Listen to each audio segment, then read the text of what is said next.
welcome back to the deep dive. I want to start today by asking you to do something a little bit uncomfortable. I want you to audit your life for a second. Okay, I'm ready. Visualize your average Tuesday.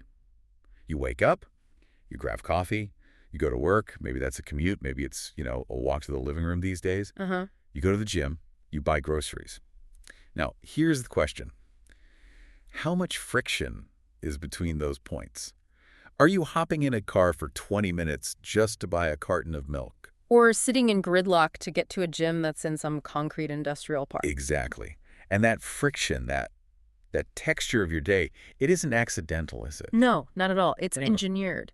And how you move between those points, whether you are walking or sitting in traffic or hopping on a train, that really defines the texture of your day. We just accept it as just how things are, but it's actually the result of a very specific, very intentional operating system running underneath our cities. A kind of invisible code. Totally. And today, we're looking at the code behind that operating system. Yeah. It determines the whole rhythm of a city. It's a concept that sounds incredibly dry. Honestly, it sounds like the title of a pamphlet you'd find in a dusty basement at City Hall. It really does. But it is actually the secret recipe for vibrant neighborhoods versus those, soulless, sprawling ghost towns. We are talking about mixed-use development. It does sound like homework. I'll Yeah. give you that. But if Yeah. you peel back the zoning jargon, this is actually the story of why some neighborhoods feel alive and vibrant and why others just feel sterile. Right. It explains human behavior, local economics, and as we'll get into, even how different cities weathered something like the pandemic. And we have a massive stack of sources today. I mean, we've got comprehensive urban planning strategies. We've got these deep dives into zoning classifications. And some really fascinating global case studies from the high-rises of New York to, the laneways of Sydney and the neighborhoods of Toronto. So the mission today is to really unpack how blending these different spaces, where we sleep, where we shop, where we work, actually changes the way we live. Yeah. And we need to figure out if this is the utopia that planners are always promising, or if it's just, a buzzword for expensive condos. I feel like it's a bit of both, honestly. Yeah. But to understand that, we have to start with the basics. Let's unpack this. Yeah. First things first, we need a definition. What are we actually talking about when we say mixed-use development? Okay, good place to start. Because in my head, I just picture an apartment building with, a Starbucks on the ground floor. Is that it? That is the cliche, yes. And it's not wrong, but it's incomplete. Based on the source material, the definition is actually quite specific. It's not just random buildings near each other. Sure.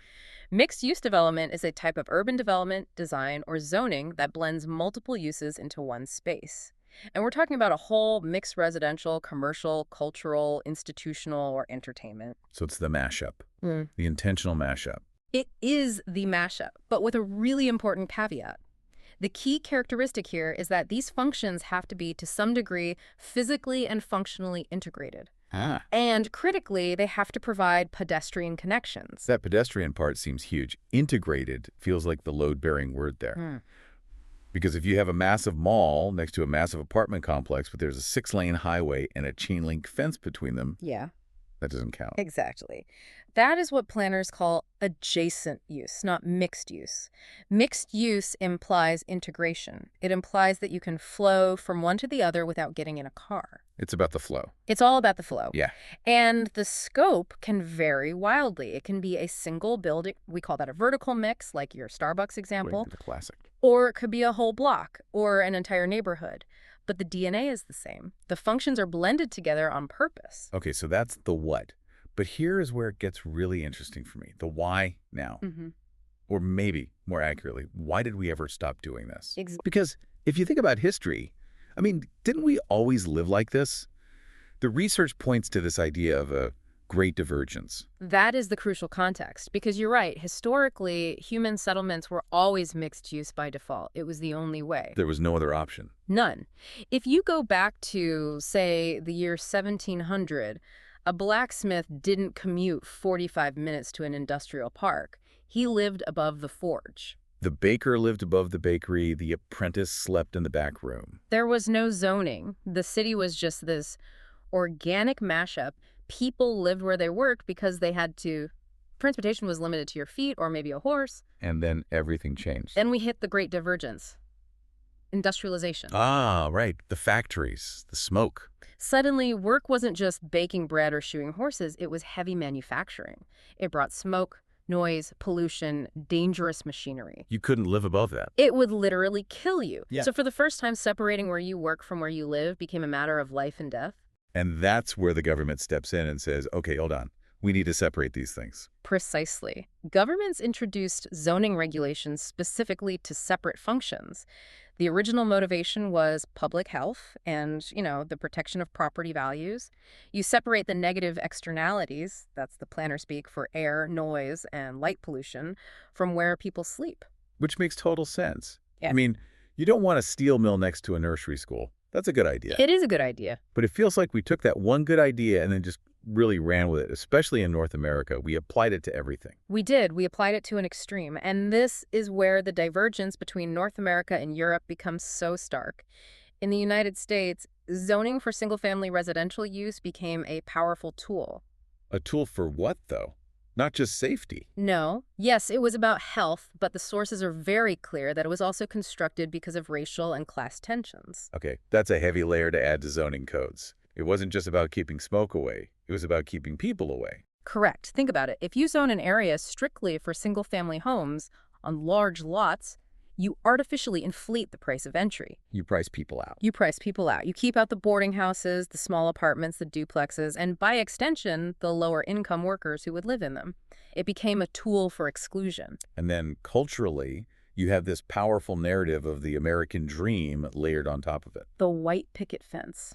After World War II, that dream became just inextricably linked to private property and the 1950s suburban home. The lawn, the fence, the two-car garage, the separation. Yes, the separation itself became a status symbol. We started to view success as the ability to separate yourself from the chaos, the noise, the diversity of the city. Meanwhile, Europe just didn't go down that same road. Not to the same extent at all. Europe remained mixed use by default, for the most part. The sources give this fascinating example. In England, hotels are classified under the residential umbrella. Wait, really? A hotel is a business. It's commercial. To us, yes.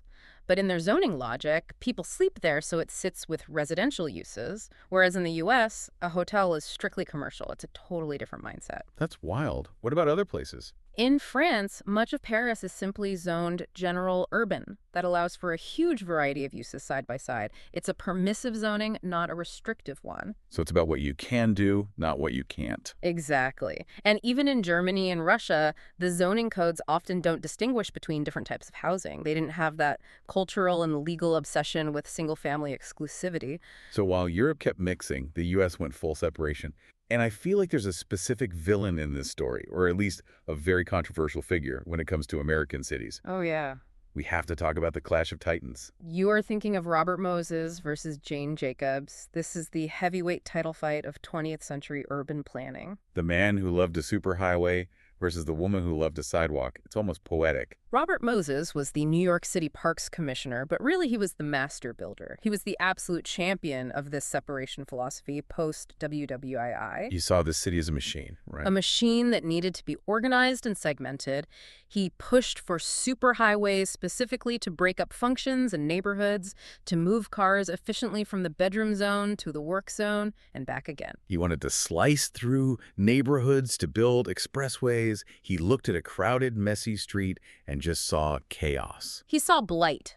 That was his word for it. And on the other side of the ring, you have Jane Jacobs. She was the complete antithesis to Moses. She wasn't a planner. She was an activist and a writer living in Greenwich Village. She was a local. She was a local who was paying attention. And she argued that this so-called chaos, this mixed-use fabric, was essential for organic, diverse, and vibrant streetscapes. She looked at that same crowded street and didn't see chaos at all. She saw ballet. That's her famous metaphor. She saw the shopkeeper sweeping the sidewalk, the kids playing, the residents watching from their windows. She argued that this mess was actually a complex, self-organizing system that kept people safe. Right. She coined the term eyes on the street. That's her. The idea that a well-used street is a safe street because people are always watching. It's the classic battle. The top-down planner with the grand vision versus the grassroots observer saying, hey, wait a minute, you're destroying something that actually works. And for a long, long time in the U.S., Moses was winning. We built the highways, we built the suburbs, we sprawled. We're still living with the consequences of that. Absolutely. But the source material notes that since the 1990s, the pendulum has really begun to swing back toward Jacobs. Mixed use is now seen as the tool to combat urban sprawl and bring that economic vitality back to our cities. We realize that the machine city is actually kind of miserable to live in. We did. It's inefficient, it's isolating, and it's environmentally disastrous. So let's fast forward to today. If we are swinging back to mixed use, what does that actually look like? Because I feel like I see it in different flavors. It's not always just a Brooklyn brownstone or a historic European village. No, absolutely not. That's a great point. The sources identify several distinct contexts where we are seeing this crop up. It's like a menu of options depending on where you are. Okay, let's run through the menu. What's the first option? First, you have traditional urban neighborhoods. This is often described as infill development. Infill. So filling in the gaps. Exactly. You take a neighborhood that's already there, maybe it has some gaps, some old parking lots, some underused buildings, and you upgrade them or build new things that fit in. Okay, that makes sense. The sources mention places like Barracks Row in Washington, D.C., or East Liberty in Pittsburgh. You're taking existing fabric and weaving in new uses, making it denser and more vibrant. It's like urban dentistry. You're filling the cavities in the city smile. I like that. That's a good way to put it. Then you have my personal favorite, which is the suburbs trying to invent a downtown from scratch. Yes, the traditional suburbs context. Places like Bethesda, Maryland, or St. Louis Park in Minnesota, these are places that were built as bedroom communities, strictly residential, and now they are realizing they have no center, no heart. No, they're there. No, they're there. So they are adding these dense, mixed-use developments to create a center of gravity, a downtown feel where there wasn't one before. That always feels a little uncanny to me. Like you drive past miles and miles of cul-de-sacs, and then suddenly you hit a 4-block radius of density that feels like a movie set. It can feel artificial, for sure, a little bit Truman Show. But for the residents, it provides amenities and a walkable space they never had before. Fair enough. But then there's the one that always fascinates me, the greenfield or edge city development. This is when they just build a whole city out of thin air, right? This is the build it and they will come model. That seems so risky. It's hugely risky. This is new construction on previously undeveloped land. In the 2010s, these started getting labeled as urban villages. The example given is Avalon in Alpharetta, Georgia. Right. You drive out to the edge of the metro area, where it's mostly trees and highways, and then suddenly, boom, there's this perfectly curated, dense, walkable, mixed-use center. It's like a little island of urbanism, a lifestyle center. Surrounded by a sea of sprawl. It's a very strange juxtaposition. But there is one more context that I think is becoming super relevant lately, especially with all the economic shifts we're seeing, the dead mall. Oh yeah, the retail apocalypse. This is a huge driver for mixed use right now. That has to be. Shopping malls are losing their anchor stores. I mean, department stores are folding left and right. They can't rent the space. So what do developers do? They have to get creative. They intensify development around the mall or even repurpose the mall itself. They add residential units next to the old Macy's, or in some cases, inside the old Macy's. Which makes perfect sense. If the shoppers aren't driving there from 10 miles away anymore, you just move the shoppers onto the property. You create a captive audience. Exactly. You create a built-in customer base for the food court and the remaining shops. It's a survival strategy for these massive failing properties. So within these contexts, the zoning itself gets pretty specific. I didn't realize there were so many types of mixed use. It's not just apartments over shops. No, that's the classic one, and it's called Main Street Residential Commercial. Usually 2 or 3 stories, shop on the bottom, living on top. But the menu is much, much larger. Okay, so what else is there? Give me some other flavors. Well, you have live work. This is distinct because the resident is actually operating a small business in their dwelling. Oh, so it's not just living above the shop. The shop is in your home. Whoa. Like the potter or the blacksmith we mentioned earlier. Exactly. Or, an accountant with a front office, a therapist, a graphic designer. The unit itself is the hybrid. That feels like a real return to the old way. It is. Then you have something a bit grittier. Studio light industrial, where artists or makers live and work in the same spot. Think of like loft conversions for welders or furniture makers.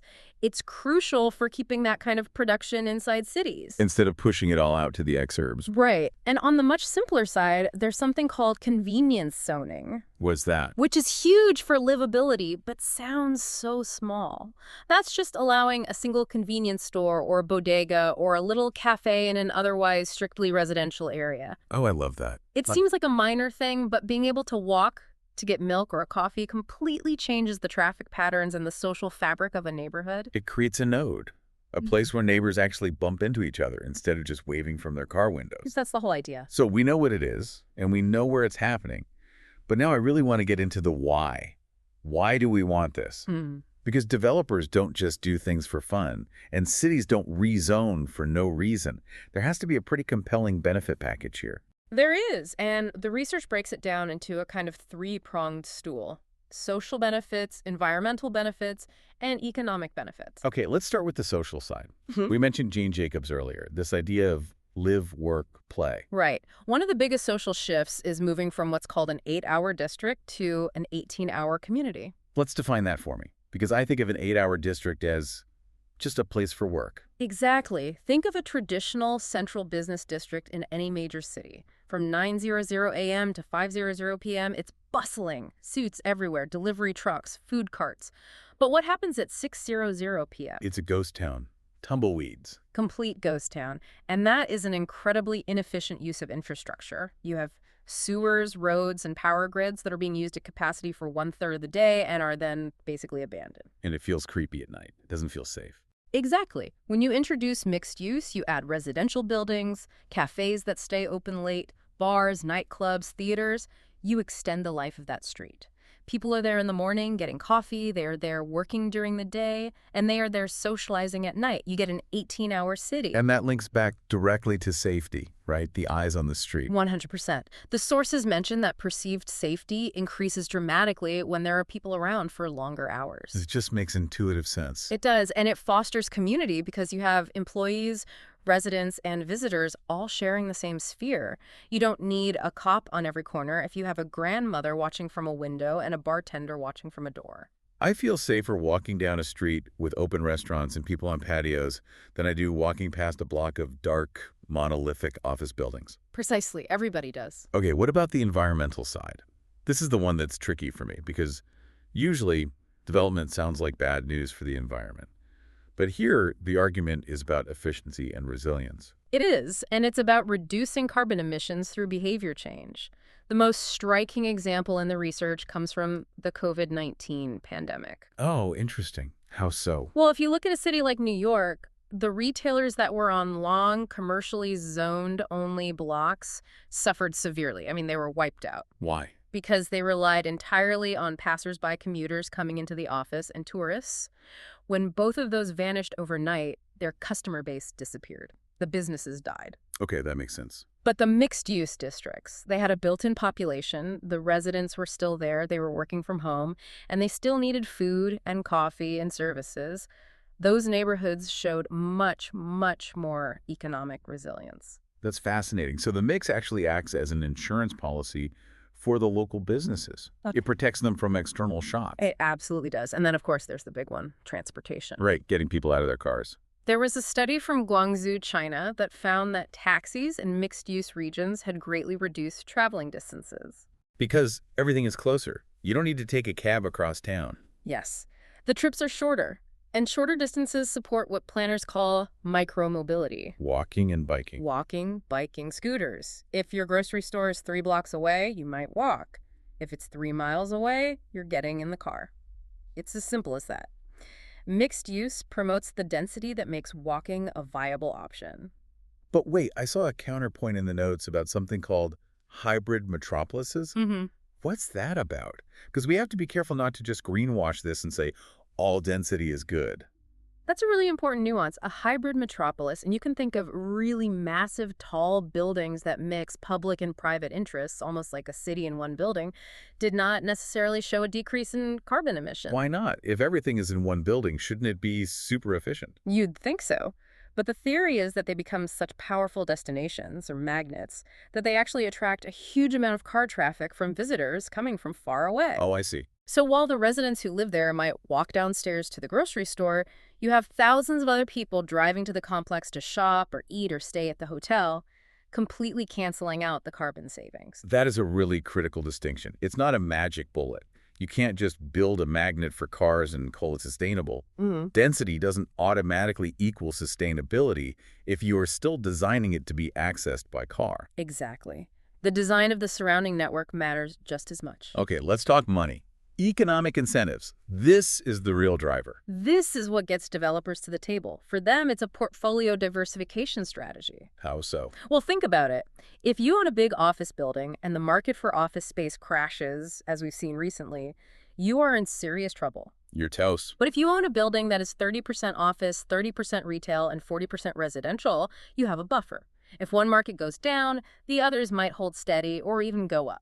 It's basically diversifying your investment, but physically, in concrete and steel. Correct. Plus, developers can often repurpose undervalued land-old industrial sites, rail yards, waterfronts, and dramatically increase the land value. And critically, for cities, it increases housing variety. More apartments, not just single-family homes. Exactly. You get multifamily units, which increases density and provides more housing options. It helps to balance the supply and demand of both jobs and housing in one specific area. So it sounds like a win-win-win. Socially vibrant, environmentally better, economically sound, but I know it's not that simple. Nothing in urban planning is ever that simple. No, it is definitely not. So let's get into the drawbacks and the controversies. Because when I look around at some of these new, shiny, mixed-use developments, especially the big new ones, I have to ask the hard question. Who is this actually for? That is the equity issue, and it is by far the biggest and most valid criticism of modern mixed-use projects. It just feels like it's often very, very high-end. That's what the research calls the luxury trap. The sources explain that these projects are incredibly speculative and risky to build. And because they're so risky, developers need a very high return on investment to justify the loan from the bank. So they have to aim for the wealthiest customers. They have to. They target high-end residential tenants and what's called Class A office space. Basically, the newest, fanciest, most expensive office space on the market. So you end up with a mixed-use building that's a luxury condo on top of a SoulCycle, a high-end boutique, and maybe a really expensive organic grocery store. Exactly. And a study by the Journal of the American Planning Association highlighted a really troubling outcome of this. They found that a focus on homeownership in these zone-selling condos versus building rentals predominantly excludes the very people who work there. The service workers, the people who staff those shops and gyms. Right. The teachers, the tradespeople, the baristas, the retail clerks, the manufacturing workers. They are completely excluded from living in the amenity-rich centers that they help service. So they have to commute in from further and further away, which completely defeats the whole short commute environmental benefit we were just talking about. It creates a deep and troubling paradox. You build a walkable neighborhood that the people who work there can't afford to walk to. It becomes a theme park for the wealthy, serviced by a commuting underclass. And what about things like density bonuses? I hear that term a lot. Cities let developers build taller if they include some public benefits. They do, but affordable housing often isn't prioritized enough to make a real dent. It's often a token gesture, a handful of units in a tower of hundreds. And even then, affordable can be a very slippery term. And then there's the financing side itself. Yeah. You mentioned risk. Is it just fundamentally harder to get one of these things built? Much harder, yes. Financing a building with multiple different types of tenants is extremely complex. The risks for commercial retail are different from the risks for residential apartments. And a bank has to underwrite all of that. Right. A bank looks at an apartment building and knows the risk profile. They look at a shopping mall and know that risk profile.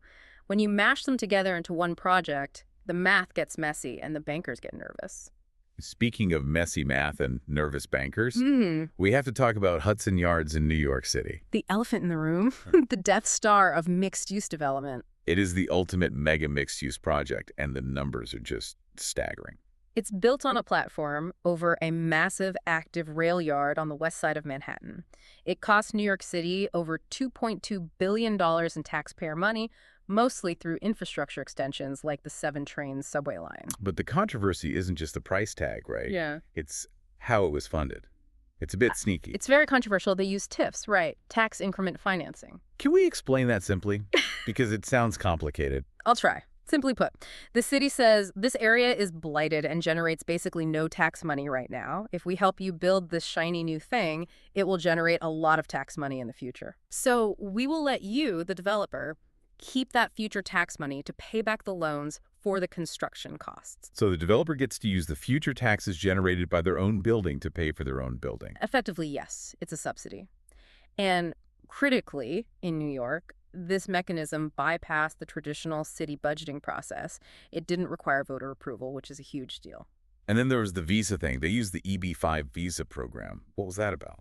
Yes, this is often called the Visas for Sale program. It provides green cards to overseas investors in exchange for them putting a minimum of $500,000 into a U.S. real estate project that creates jobs. But isn't that program supposed to help, like struggling rural areas or places with high unemployment? It is. It's supposed to be for poverty alleviation. But Hudson Yards is in one of the wealthiest parts of Manhattan. So how did they qualify? They gerrymandered the map. They drew a district that connected Hudson Yards via a thin, nonsensical strip of land all the way up to Harlem, a high unemployment area, just to qualify for the funding. That is deeply cynical. It's technically legal, but highly, highly controversial. So you have all this public subsidy, all this creative financing, and what was the result? Did it create the economic boom they promised? Oh, did it? That depends entirely on your definition of create. A study by JLL, that's Jones Lang LaSalle, a massive real estate firm, found that 90% of Hudson Yards office tenants didn't move there from out of state or out of the country. They just relocated from Midtown. So they just moved a few blocks west. Basically. They moved from 42nd Street to 34th Street. It raises the fundamental question, did this project create new economic activity for New York City? Or did it just shift it from one neighborhood to another? And was it worth billions in taxpayer subsidies just to shuffle the deck chairs on the Titanic? That is the multi-billion-dollar question. And it highlights the intense debate over whether public money should be used to support these kinds of mega projects that primarily benefit private developers and luxury tenants. That is a perfect segue into our global case study section. Because Hudson Yards is one way to do it. The top-down, mega project, publicly subsidized way. But the rest of the world is tackling this too, often with very different priorities. Right, there are other models. Let's start with Australia. Sydney provides a really interesting counter-narrative to the American sprawl we talked about earlier. Yeah, Sydney's approach is really instructive. Historically, way back in 1968, they launched something called the Sydney Region Outline Plan. That's early. They were ahead of the curve. They saw the population booming and said, wait a minute, we cannot just let this sprawl endlessly into the bush. It's unsustainable. So they made a plan to decentralize. So instead of one giant congested blob in the center, they planned for multiple centers. Exactly. They planned for growth corridors along transit lines. And if you look at the modern results, you can see it's working. 2021 data from the Australian Bureau of Statistics shows that mixed zoning now accounts for over 9% of all new housing approvals. That sounds really significant. It is, and they are actively prioritizing the revitalization of inner-city industrial land. They are taking those old factories and warehouses and turning them into vibrant mixed-use hubs, densifying the center so people don't have to drive everywhere. And they're doing it along the train lines, which is key. That's the crucial part. It's integrated with their public transit network. Okay, let's hop over to Canada, Toronto. There's a specific project here that sounds a lot friendlier than Hudson Yards. Mirvish Village. Mirvish Village is a fascinating case study. In many ways, it feels like the anti-Hudson Yards. It was built on the site of a very famous, very kitschy, iconic store called Honest Ed's. I've heard of Honest Ed's, the big, crazy flashing sign. The big sign, Yeah. 23,000 light bulbs. It was a local landmark. So replacing a cultural icon like that is always tricky. People were terrified that it would just become another generic glass condo tower. That would be too. But what the developers did was really unique. First, and most importantly, it's a rental-focused development. It's not just condos for sale. Oh, that directly addresses the equity and accessibility issue we just discussed. Partially, yes. It creates more stability for long-term tenants and offers a different entry point than a $1 million mortgage. It also includes a public market and a lot of small unit retail. Why does the size of the retail unit matter so much? This is key to creating character. If you build a giant 10,000 square foot retail space, only a bank or a chain drugstore can afford the rent. Right. If you build a bunch of small 500 square foot units, then small businesses, local booksellers, barbers, independent cafes can actually afford to set up shop. It keeps the business and the money local. And didn't they keep some of the old houses on the site? This is the best part. They preserved 23 of the 27 heritage Victorian houses that were on the site. They physically lifted them up, built the underground parking, and then put them back down, integrating them right into the new development. See, that sounds like soul. That sounds like keeping the flavor and the history of the neighborhood while still increasing density. It's not a tabula rasa approach. Not at all. And the zoning reflects that. It's zoned commercial residential, which in Toronto is a very flexible category that allows parks, institutions, and homes all to exist together. It's a much more holistic, community-focused approach. Well, finally, let's bring it back to the U.S., but let's go to the other coast, Portland, Oregon. Portland has been the poster child for this kind of planning since the 1990s. Their strategy was explicit and decades-long. Use mixed-use zoning to fight car-oriented development. And their weapon of choice was light rail, right? The MAX, the Metropolitan Area Express. It is the absolute spine of the city. Their zoning code aggressively encourages high density, specifically near these transit stops. It's the classic transit-oriented development model. It is. The goal was to create what they call Main Street corridors that serve as gathering places. So instead of a highway strip mall with a giant parking lot, you get a dense, walkable corridor where the train drops you off right in the middle of shops, apartments, and offices. It fundamentally changes the geometry of the city to favor the pedestrian over the car. It's a completely different way of thinking about how a city should grow. So we've traveled from the Industrial Revolution to the luxury canyons of New York to the preserved heritage homes of Toronto. What does this all mean when we put it together? I think if we synthesize all of this, the biggest takeaway is that mixed use isn't some new radical invention. It's a return to tradition.